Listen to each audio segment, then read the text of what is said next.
रावण की कथा। रावण, लंका का महाराज, भारतीय पौराणिक कथाओं का एक अत्यंत विवादास्पद और बहुआयामी पात्र है। एक ओर वह रामायण का खलनायक माना जाता है, तो दूसरी ओर एक महान विद्वान, शक्तिशाली राजा और महाभक्त शिवभक्त के रूप में भी पूजनीय है। उसकी कथा न केवल शक्ति और अहंकार की है, बल्कि ज्ञान, भक्ति और अंततः उसके पतन की भी है। जन्म और प्रारंभिक जीवन। रावण का जन्म ऋषि विश्रवा और राक्षसी कैकसी के पुत्र के रूप में हुआ। उसके साथ ही उसके भाई कुंभकर्ण और विभीषण तथा बहन शूर्पणखा का भी जन्म हुआ। रावण को बचपन से ही अपार बुद्धि और तेजस्वी स्मृति प्राप्त थी।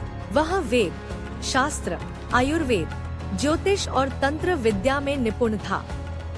रावण ने भगवान शिव की कठोर तपस्या करके अमरता जैसी शक्तियों की मांग की। शिवजी ने प्रसन्न होकर उसे चंद्रहास नामक दिव्य तलवार और अपार बल प्रदान किया। लंका का अधिपति।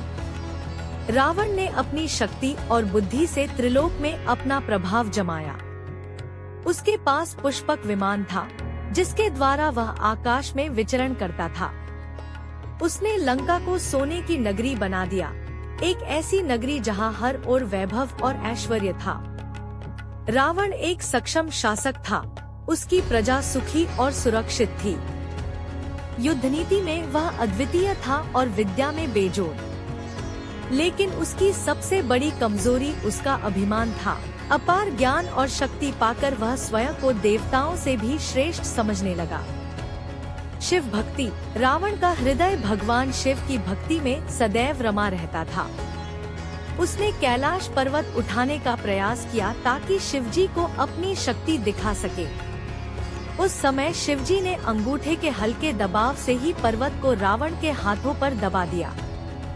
पीड़ा में कराहते हुए रावण ने शिव तांडव स्तोत्र की रचना की, जिससे प्रसन्न होकर शिव ने उसे मुक्त किया और वरदान भी दिए।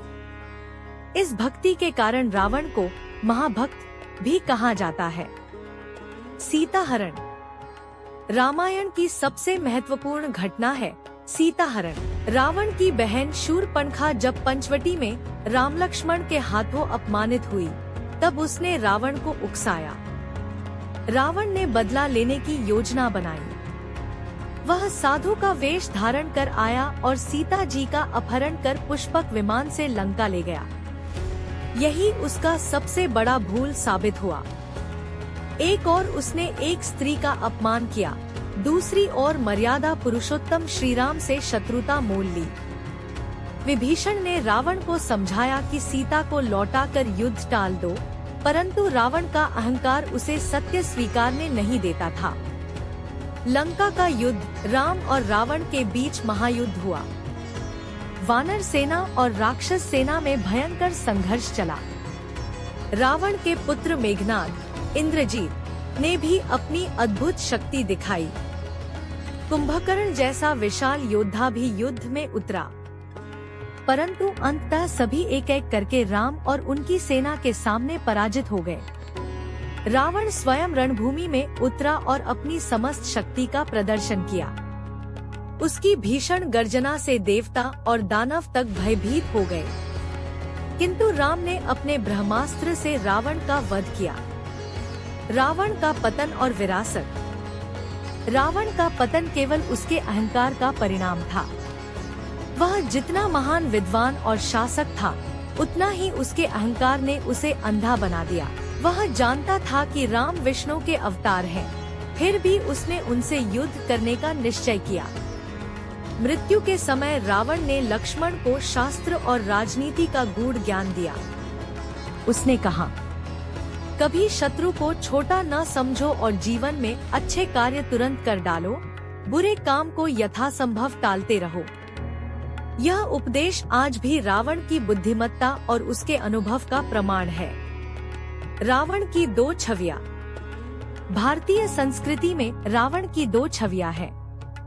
एक और वह बुराई का प्रतीक है, अहंकार, स्त्री अपहरण और अधर्म का प्रतिनिधि। इसलिए हर साल दशहरे पर रावण का पुतला जलाकर बुराई पर अच्छाई की विजय का उत्सव मनाया जाता है। लेकिन दूसरी ओर रावण को एक महान विद्वान, शिव भक्त और कर्मयोगी के रूप में भी याद किया जाता है। दक्षिण भारत और श्रीलंका में उसे एक वीर और महाबली के रूप में सम्मान दिया जाता है। निष्कर्ष, रावण की कथा हमें यह सिखाती है कि चाहे व्यक्ति कितना ही विद्वान, शक्तिशाली और समृद्ध क्यों न हो, यदि उसमें अहंकार और अधर्म आ जाए तो उसका विनाश निश्चित है। रावण एक ऐसा पात्र है जो बुराई का प्रतीक बनकर भी हमें अच्छाई की ओर प्रेरित करता है। उसकी भक्ति हमें भक्ति की गहराई सिखाती है, उसका ज्ञान हमें विद्या का महत्व बताता है और उसका पतन हमें अहंकार से बचने की सीख देता है। यह थी रावण की कथा, ज्ञान, शक्ति, भक्ति और अहंकार का अद्भुत संगम।